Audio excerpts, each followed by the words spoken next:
দেশে এখনো অধিকাংশ মানুষ ছেলে সন্তান প্রত্যাশা করে এবং পারিবারিক ও সামাজিক প্রত্যাশা পূরণে মায়েরাও ছেলে সন্তান প্রত্যাশা করে। বিশেষ করে যাদের প্রথমে এক বা একাধিক কন্যা সন্তান আছে, তারা ছেলে সন্তানের প্রত্যাশাটা তাদের মধ্যে এক ধরনের মানসিক চাপ সৃষ্টি করে।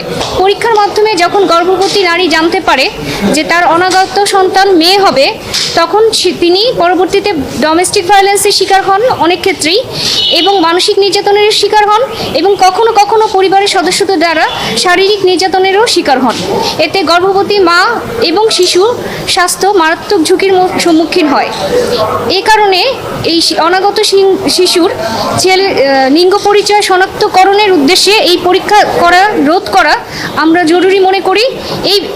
এমনকি আমাদের যে পার্শ্ববর্তী দেশ ইন্ডিয়া, চীন, তারা এই বিষয় নিয়ে অনেক আগেই আইন করেছে এবং শাস্তির ব্যবস্থাও করেছে।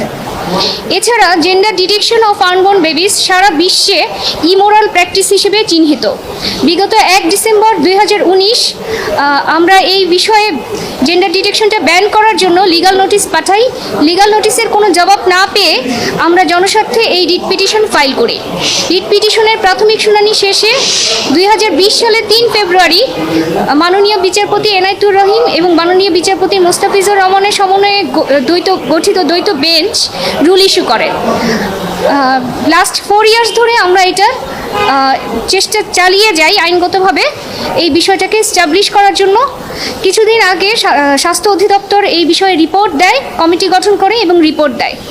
আজ এই রিটের চূড়ান্ত শুনানি হয়েছে। হাইকোর্টের মাননীয় বিচারপতি নাইমা হায়দার এবং মাননীয় বিচারপতি কাজী জিনাত হকের দ্বৈত বেঞ্চ আজ যুগান্তকারী রায় প্রদান করেছেন।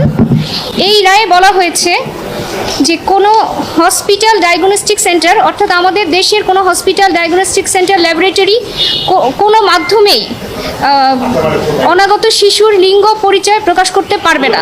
অর্থাৎ গর্ভের সন্তান ছেলে না মেয়ে তা আজকে হাইকোর্টের রায়ের পর থেকে এটা জানার কোনো সুযোগ নেই।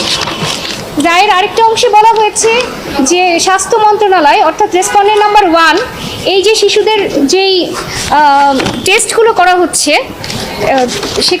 যেখানে পরিচয় প্রকাশের সুযোগ আছে সেগুলোকে রেগুলার ডাটাবেস আকারে আপলোড করবে রেগুলারলি। এই রায়টা কন্টিনিউয়াস ম্যান্ডামাস আকারে থাকবে। রায়ের পর্যবেক্ষণে হাইকোর্ট বলেছে যে কোনোভাবেই শিশুর লিঙ্গ পরিচয় প্রকাশ করা যাবে না। মায়ের গর্ভে মাতৃগর্ভে যে শিশু থাকবে সে ছেলে না মেয়ে সেটা কোনোভাবেই প্রকাশ করা যাবে না। কোনো ডায়াগনস্টিক সেন্টার, কোনো হসপিটাল, কোনো ল্যাবরেটরি কোনো মাধ্যমে, কোনো রিপোর্ট দ্বারা, কোনো চিহ্ন দ্বারা বা মৌখিকভাবে কোনোভাবেই এই পরিচয় প্রকাশ করতে পারবে না। একটা ডাটাবেস থাকবে যেটা সারা বাংলাদেশে